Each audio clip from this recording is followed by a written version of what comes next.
Well, we're now joined by energy analyst Ted Blom. He joins us live for a little bit more on this story. Ted, always good to talk to you. Thanks very much indeed for joining us. Good evening. All right, so a net loss of 18.9 billion. Yes, it's a lot, it's enormous, but is Eskom better now than it was a year ago? Well, that depends who you ask that question to. I think if you ask the public or the stakeholders who rely on Eskom, I'd say that you probably get a negative answer to that, in the sense that the costs are much higher than they were a year ago. The reliability or the energy availability is much lower than what it was a year ago and still declining. And on top of that, of course, what hasn't been factored into the numbers is the massive disaster, the biggest industrial accident in the history of South Africa, with the blowing up of Municipal. So, yeah, I think the average person who has to reply to that question would say negative. The Eskom executive, however, when something similar was asked of them, they thought that everybody was very happy with Eskom as it is now. So, as I said, you ask the right questions, you get the right answers. All right. They were at pains to say that, look, you know, we've managed to reduce debt, which is definitely a plus. But did that come at a cost then? No. That was a bit of spin. And that's where I caught them out. And I warned them that I was going to catch them out on this. They boasted, and the ministry boasted less than a month ago, that they had repaid debt of 82 billion rand. They today admitted that of that, a substantial portion was a revaluation of the forex liability because the rand has strengthened. And as we see, the rand is now weakening again, so they're going to have to reinstate that forex liability. So it's really smoke and mirrors and not the cash repayment of 82 billion rands worth of debt. All right, so it's just an exchange rate differential. That's what you're saying? That's right. And when the exchange rate worsens, they'll have to write it back and increase the debt. So what do we make of then Mr. de Ruyter's leadership of Eskom? He was brought in to fix things. Is he making some headway at least? Well, you know what? I mean, it's very difficult because you've only got one CEO at Eskom at any one time, and conditions do change from time to time. So, but if you judge him against his own benchmark, when he came in January last year, or in fact the year before, in November, December, when he surreptitiously took over as CEO without telling South Africa, a couple of things came out. He said he never applied for the job.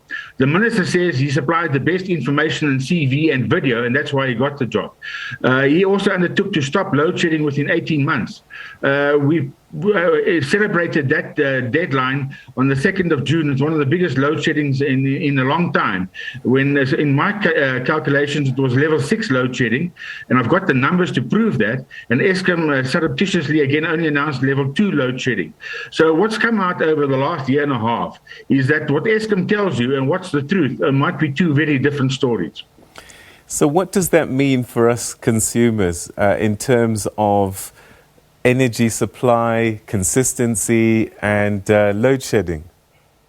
Well, what also isn't factored in is that now with Medupi Unit 4 blown up to smithereens, and the fact that Kuberg has to go offline for refitment of the steam generators, and the delay in the car power ships. I mean, I don't want to do this, but people need to be aware that there is a massive chance of further load shedding between now and 2025. I don't even want to go further out, but certainly in the next 4 years, we are standing here with our pants down, waiting to be raped, because Eskom is not in a position to fill the gaps. Talking about gaps, hasn't there been an approval by government for independent producers to be able to generate electricity for themselves and also to supply to the grid? Yes, in theory that has been approved, and I would say that most people would give the government 10 out of 10 for eventually coming to the party. I think it's a very late in the day, and it's also maybe not enough. what really should have happened is they should have deregulated the whole sector, given that Eskom is in a precarious state and cannot supply and demand. And when they do, it's at spurious costs and will be even more. De Ruyter said earlier on this week, or last week, he's betting on at least 15% in the next tariff cycle, which is for 3 years, which starts in June next year, in April next year. Can most people make use of it? Well, if they know what they're facing, they will make a determined effort to get off the grid and generate their own power. That will be a fantastic prize for most people. And if they have a bit of surplus, if they're allowed to wheel that in and get some return on the investment, that would really be a cherry on top. Now, when you run a business, one of the things you've got to do is collect from your debtors. And if you don't, you can actually go bankrupt even though you're a profitable business. Eskom's got a huge issue with municipal debt. Is that something that can ever be fixed? If not, what could be the alternative? Because that's always going to play a factor in their financials. No, absolutely. So it's very difficult. I mean, with Eskom not being transparent and myself seemingly being persona non grata, it's very difficult to get information out of Eskom.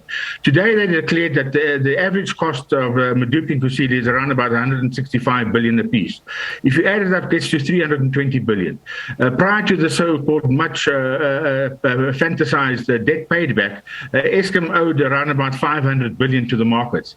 There's roughly a missing 200 billion rand, and Eskom needs to explain where that 200 billion went. I can tell you where it went. It went to corruption and it went into interest during construction. But again, Eskom is being opaque in its reporting back to the public. I don't know how to answer you. Yeah. The debt should really be investigated forensically. As I said, Mundra Power Station in India cost 35 billion rand. Medupi, the first quote I saw was 34 billion rand. When the board approved it, already it doubled in price because of corruption and the involvement of Chancellor House as a BE partner. And since then, it just went northwards. We should have got 20 new power stations. We've only got 2 broken power stations. Can this thing ever rid itself of this throttle around its neck? I don't think so. I think it's too late and too little, and there is no willpower to actually do the right thing, and that is to do the forensic investigation and shoot the ones that have stolen the money. But they won't dig because they will find their ground. That's the big problem. You say that Eskom is less than transparent, that they're quite opaque in disclosures. But they get audited, and you can't hide stuff from auditors. Surely we have to rely on the audited statements that they do say what they say. Well, Eskom's been audited, yes. And I'm not going to today try and cast any aspersions on the auditors. Eskom also has a lot of chartered accountants in the employ.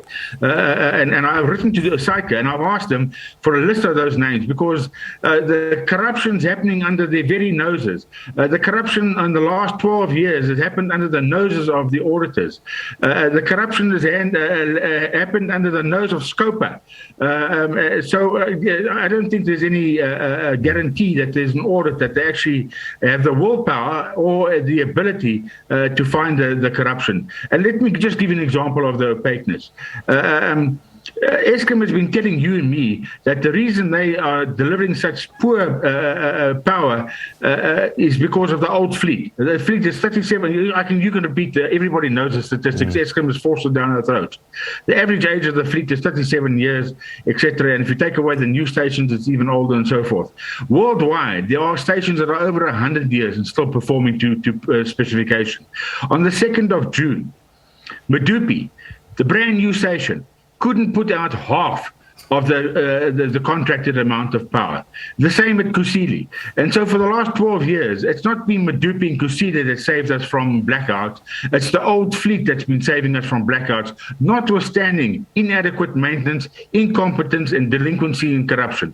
So I'm quite happy to have a discussion with Eskom about transparency. I think a lot can be learned out of such a discussion. And Eskom has definitely not been transparent with you you and me as the public. And nor was Scopa. I mean, you just heard it this evening, that even Scopa is grossly disappointed by the bullying and the manoeuvring and the poor delivery of reporting to even Parliament. Can Eskom be managed to profitability and providing reliable, consistent energy supply if it's managed properly? Or is it just one of those institutions that unfortunately too much has happened, it can't be saved? No, if the proper safeguards are put in, if the proper governance is applied to Eskom, and you don't have protected jobs because they are ANC voters, which the government has put a moratorium on in terms of labor reduction, if it's done professionally, Eskom was the world leader in 2001. It won an award in New York as Utility of the Year for reliability and for very cost-effective power. If they go back to the proper business model that served Eskom well for 80 years, it's possible. But if you have people that pursue their own agendas or political agendas and polish their marbles, etc., then it's never going to happen. Mr. de Ruyter says that they did manage to bring the headcount down by 4.5%, though. Yeah, 2,000. So there's 20,000 excess. So it'll take him about 10 years to get the numbers down to where they should be according to the World Bank averages. Okay, so small steps, but not enough and not quickly enough, essentially. You said it. Okay. Ted Blom, thanks very much indeed for joining us. Your insights always greatly appreciated. Thank you. Welcome. All right.